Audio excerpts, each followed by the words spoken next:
Harry Whelan's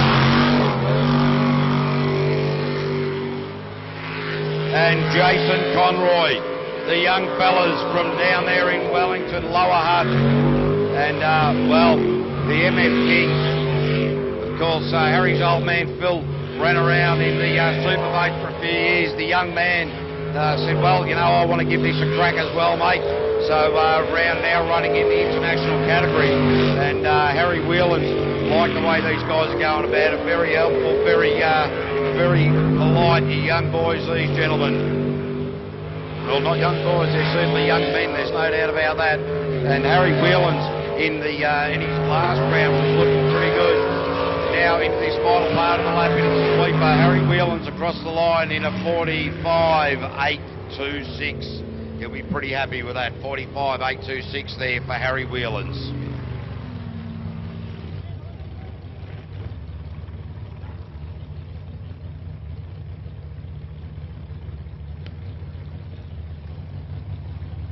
Carl Brensel now. Timber Creek Contracting is the agricultural contractor. Rookie of the Year in 2015, Hamish Murray. He's the motorbike mechanic from Tapanui. The boat is maroon too.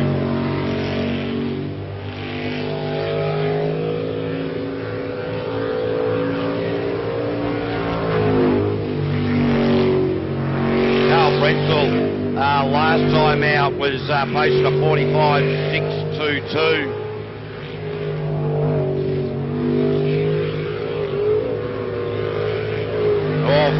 Very impressive into the left hand, into that sweeper section of the course.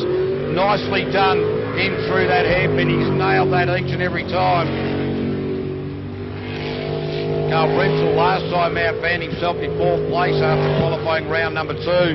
Now really bringing the neck of the Stinger machine. This is going to be good. 45.730. He actually went 0.1 second slower that time out than he did in qualifying 2.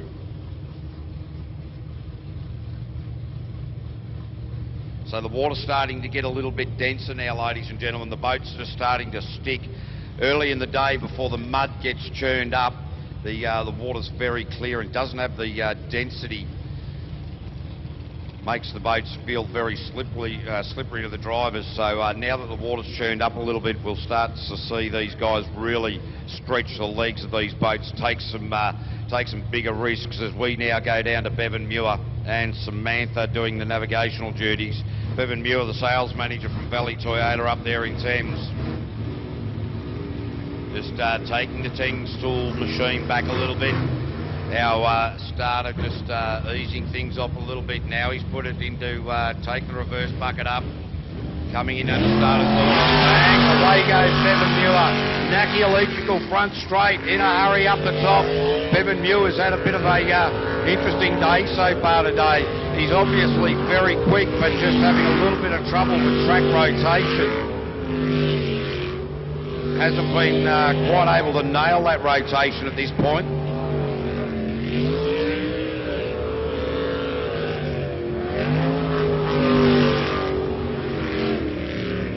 Oh yeah, the nose really bit down there on the Stinger. It just bit right in big time.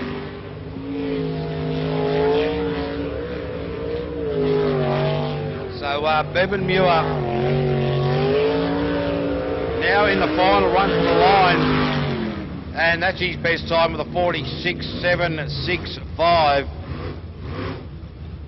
He got a DNF in qualifying 2 and a 75-second run in qualifying 1, so that's a pretty good time. 46.765 there for Bevan Muir. You can now see that 222 Firewater World Champion coming down. They had a fueling problem in their first run. They're coming down onto the launch ramp.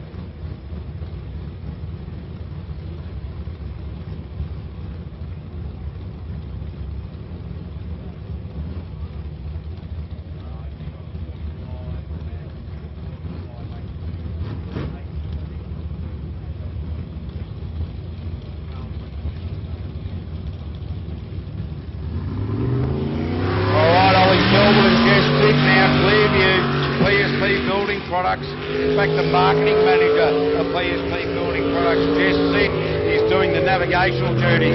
This is a Sprint Tech hull.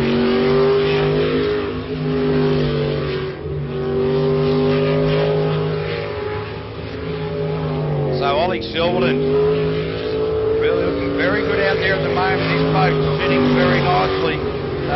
Was second in qualifying round number 2 with a 45.101. He needs to get that down into the mid-44s.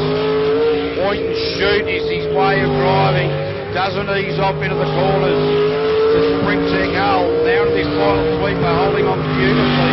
And good time, 44.778. 44.778 there for Ollie Silverton and Jess Sid.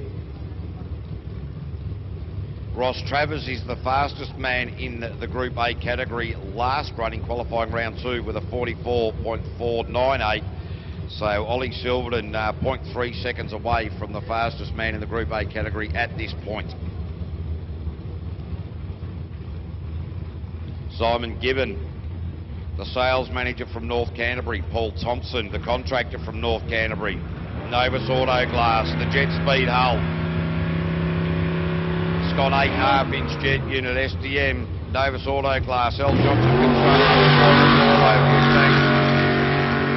Park, Cottages, Panama, Jet Speed Motorsport and King Water. Oh, geez, he's made it there late. Oh, he's taking a very wide line out there each time, and that was, well, very, very close indeed to coming unstuck.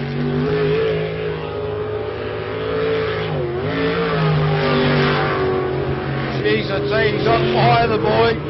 He's really throwing the Novus Auto Glass vessel right around. He's not worried about spinning it in.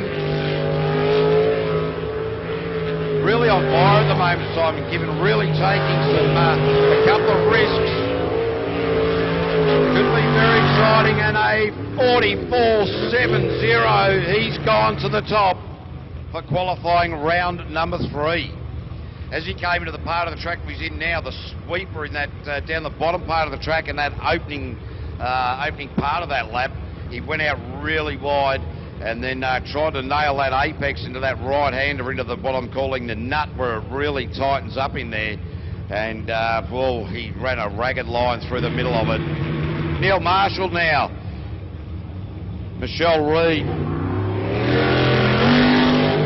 Pairing local from New Plymouth, Neil Marshall, the Industrial Coatings Inspector. Set on top of the table at Merry. A well-deserved win after a pre-season of absolute nightmares for these guys from Eagle Automotive. This Stinger hull. Oh, wow. Really did that hairpin beautifully. Neil Marshall now into the corporate side of the track. Point and shoot, set it up for home. He'll be in amongst the mix, there's no doubt about that. 44.598. Neil Marshall now to the top. Neil Marshall was in fact named New Zealand's fastest tarmac rally driver in 2011 and also 2014, so he's certainly got some experience behind the wheel, which is transitioning beautifully from tarmac to the water, and they'll be very happy with that time. Still the fastest person on the water in the Group A category is Ross Travers.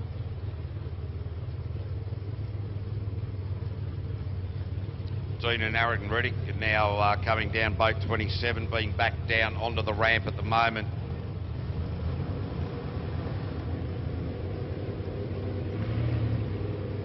The next boat to face the starter should be the reigning world champion in the Group A category, which is now coming off the ramp.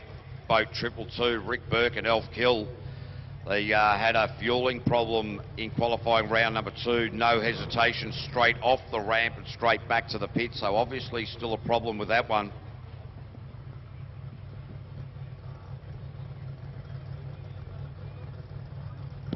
Sean Rice now and Faye Rice for Elite Kitchens.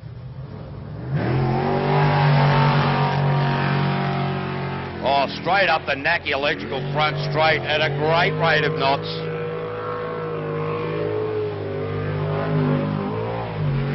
Gee, Sean Rice got his starting speedway and he's transitioning very nicely. This is his rookie season. Sean and Bay seem to have the track direction, the track rotation pretty well sorted out. Just getting better and better. Oh, I didn't even worry about it, just kept it pinned. Oh, bogged it down around the right-hander, which is where he didn't want to go. That's a wrong way. So you'll need to go back that way, Sean, and yep, that's it. Redo the hairpin again. Into there. No, now you've mucked it up.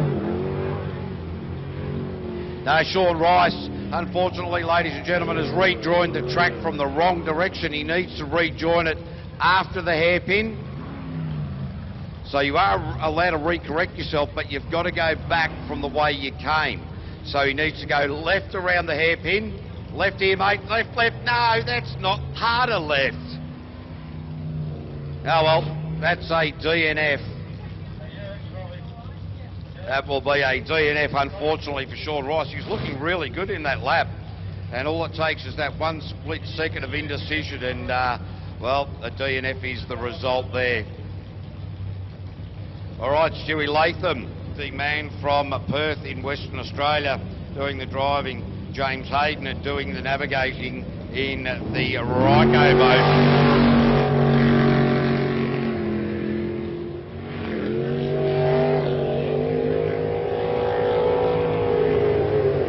Stewie Latham just absolutely loving being in New Zealand, really getting a lot out of this, and you heard him on a quick interview earlier. He said the boys back at home in WA will certainly be jealous of what I'm getting to play with over here. Wow, that's a fine line around Altherm. He would have been taking some grass clippings on the way through there. Did a really good job. That's the best time he's gone in and out of the mouth fresh hairpin. Don't worry about that. So now just got to get this boat home. This will be a reasonable sort of time. He's going to be down a little bit from the guys at the top end, but he'll be in the mix nonetheless. And that's a 46.177. And so Stewie Latham down there in 7 at the moment. So, but he certainly tidied up a lot of lines there.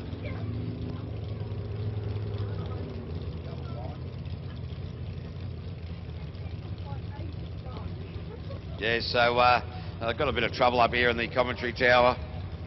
The girls, they're pointing stuff at me. Now they're pointing at one another. Hang on, I'm going to get some jelly and let them wrestle it out, I think. Did I get a time?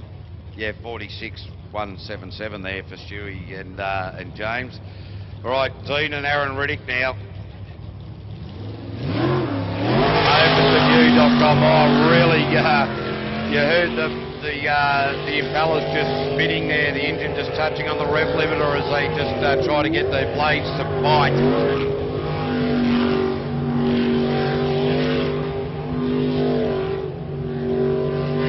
So these guys, locals and again new to the sport, and wow, Dean Riddick really on fire at the moment. You would have thought this bloke spent a lot more time behind the wheel of his boat than he has.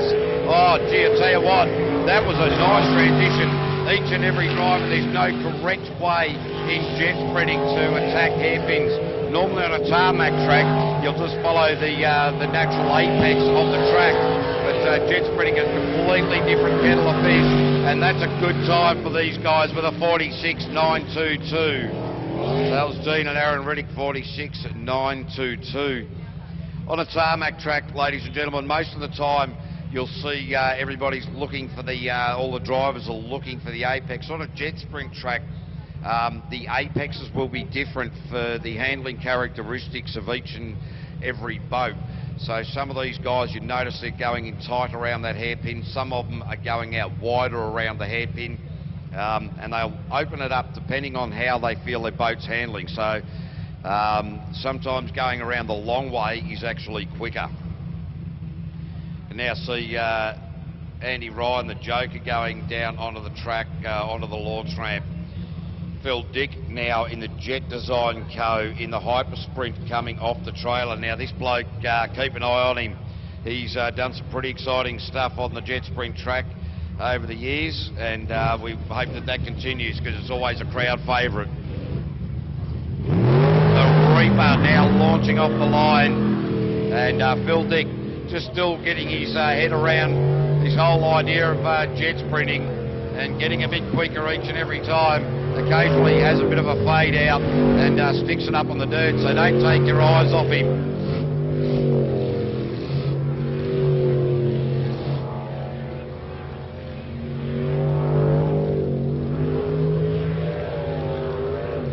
So Phil Dick, this is where he got himself a little bit unstuck last time out. How's he going to go in here? He messed this up last time. No, a lot better that time. Yeah, really working hard on that wheel. If you could see right into that boat there, just working very, very hard on that wheel indeed.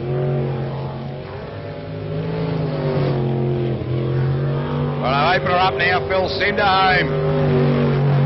He'll be happy with that. He will be happy with that 53.391. So that was the cleanest run we've seen from Phil today, and that's the right way to go about it.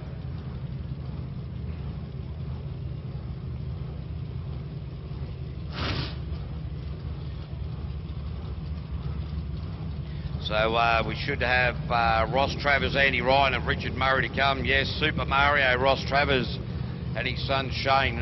At the moment they are the fastest in the Group A by 0.1 of a second to Neil Marshall. What are they going to do this time in the radioactive machine? Neil Marshall for this qualifying round posted a 44.598.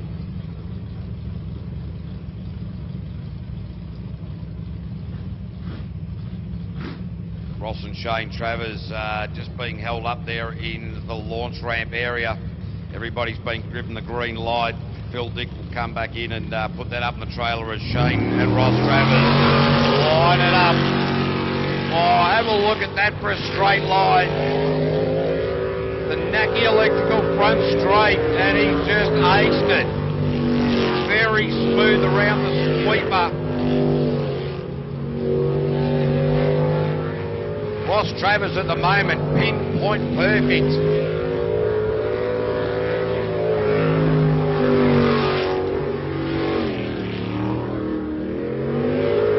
Oh, tell you what, going a bit slower in through that hairpin could work pretty well in the long run.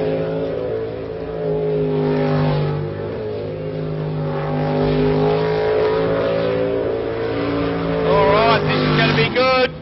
44.289, quick time in the Group A.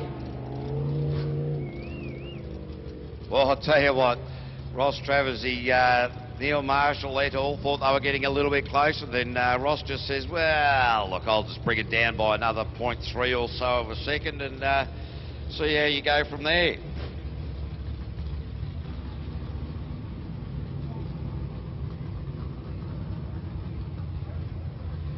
So now it'll be the joker, Andy Ryan. Keep an eye on this bloke. He tried to flip me the bird at Mary and ended up crashing into the support boat, the rescue boat, Scruffy, the tugboat we had down there, and that was very funny. I laughed. Andy Ryan.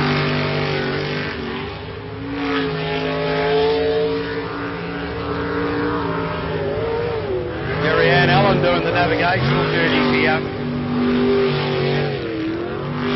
And, wow, the joker really on fire at the moment. Well, boat just a little bit unsettled coming out of the washing machine. Oh, what's he done? Oh, wow, that's wide, that's not quick. But he'll be happy to have got through there. That seems to be his nemesis.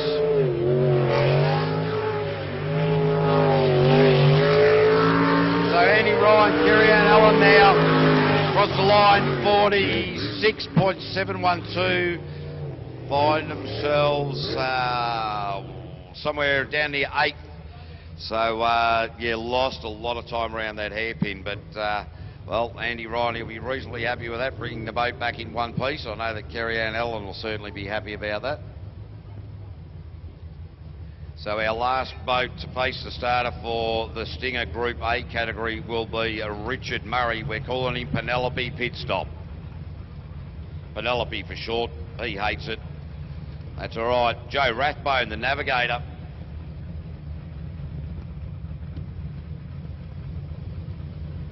This is the Mean Machine. This boat is in fact up for sale, ladies and gentlemen, and a top quality boat it is. It has won a New Zealand Championship in 2015. Richard Murray stepped up into the unlimited superboat category, not campaigning that boat for the last 2 rounds, just showing everybody what an international Group A boat at the top of its class looks like. The boat is for sale, so if you want to get into the sport, have a chat to Richard Murray.